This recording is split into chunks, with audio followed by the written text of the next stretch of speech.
Micro finance कंपनियों के साथ पुलिस प्रशासन ने की बैठक, सुनाया एसपी का संदेश, ग्राहकों से न हो धोखाधड़ी और लोन रिकवरी में अपनाए कानूनी प्रक्रिया। पुलिस अधीक्षक दिव्यांग कुमार पटेल के निर्देश पर जिले में संचालित सभी माइक्रो फाइनेंस कंपनियों के प्रबंधकों के साथ पुलिस नियंत्रण कक्ष में एक महत्वपूर्ण बैठक रखी। बैठक का नेतृत्व डीएसपी साइबर सेल अभिनव उपाध्याय ने किया। अपने खरसिया और धर्मजयगढ़ समेत जिला मुख्यालय में सक्रिय माइक्रो फाइनेंस कंपनियों के प्रतिनिधियों को उनके कंपनियों के लीगल डॉक्यूमेंट्स उपस्थित होने सूचित कर बुलाया गया। बैठक का उद्देश्य आपसी समन्वय के साथ ग्राहकों को फाइनेंशियल फ्रॉड से बचाने और लोन रिकवरी में कानूनी प्रक्रिया अपनाने को सुनिश्चित करना था। एसपी ने कंपनियों को आरबीआई और आईबीआई की गाइडलाइनों के साथ जिला प्रशासन की जानकारी के नियमों का पालन करने की हिदायत दी। उन्होंने कहा कि ग्राहकों से आईडी प्रूफ और केवाईसी जैसे दस्तावेजों की सही तरीके से जांच होनी चाहिए ताकि फर्जीवाड़े की आशंका खत्म हो और कंपनी यह सुनिश्चित करे कि ग्राहकों के साथ किसी प्रकार का फ्रॉड न हो। ग्राहकों के साथ पारदर्शिता बनाए रखें और उन्हें वास्तविक योजनाओं की जानकारी दें। लोन रिकवरी के लिए कानूनी तरीके अपनाएं और जरूरत पड़ने पर लोकल कोर्ट में मामला दर्ज कराएं। डीएसपी अभिनव उपाध्याय ने बैठक में कंपनियों के सभी दस्तावेजों की जांच की और उन्हें आरबीआई और जिला प्रशासन के मानकों का पालन करने का निर्देश दिया। दिखाते हैं पूरी खबर विस्तार से।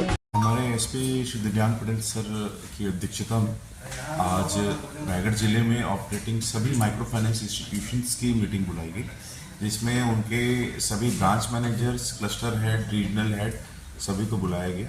इस मीटिंग को आयोजित करने का हमारे सर का पर्पस ये था कि हम रायगढ़ जिले में कितने माइक्रो फाइनेंस इंस्टीट्यूशंस ऑपरेट कर रहे हैं, पहली बात तो हम ये जान सकें। दूसरा, सभी के सभी आरबीआई से रजिस्टर्ड है कि नहीं, सभी के पास रजिस्ट्रेशन सर्टिफिकेट है कि नहीं, सभी के सभी कंपनीज एक्ट में इनकॉर्पोरेटेड है कि नहीं, सभी के पास लीगल डॉक्यूमेंट्स है कि नहीं ऑपरेट करने की, और उनके रिकवरी मैकेनिज्म क्या है, अगर पैसा कोई देता है किस प्रकार में, किस मोड में, किस स्कीम्स के तहत वो पैसे देते हैं, इन सभी के बारे में जो है जानकारी इनसे ली गई। और एक समन्वय हेतु ताकि, क्योंकि हम ये जानते हैं कि माइक्रो फाइनेंस की महत्ता हमारे खासकर ग्रामीण अंचलों में बहुत ज़्यादा है, तो साथ ही साथ ये एक और चैलेंज लेके आता है कि कहीं किसी कंपनी के द्वारा माइक्रो फाइनेंस के नाम पर मल्टी लेवल मार्केटिंग का कोई स्कीम देके आम लोगों को ठगा न जाए।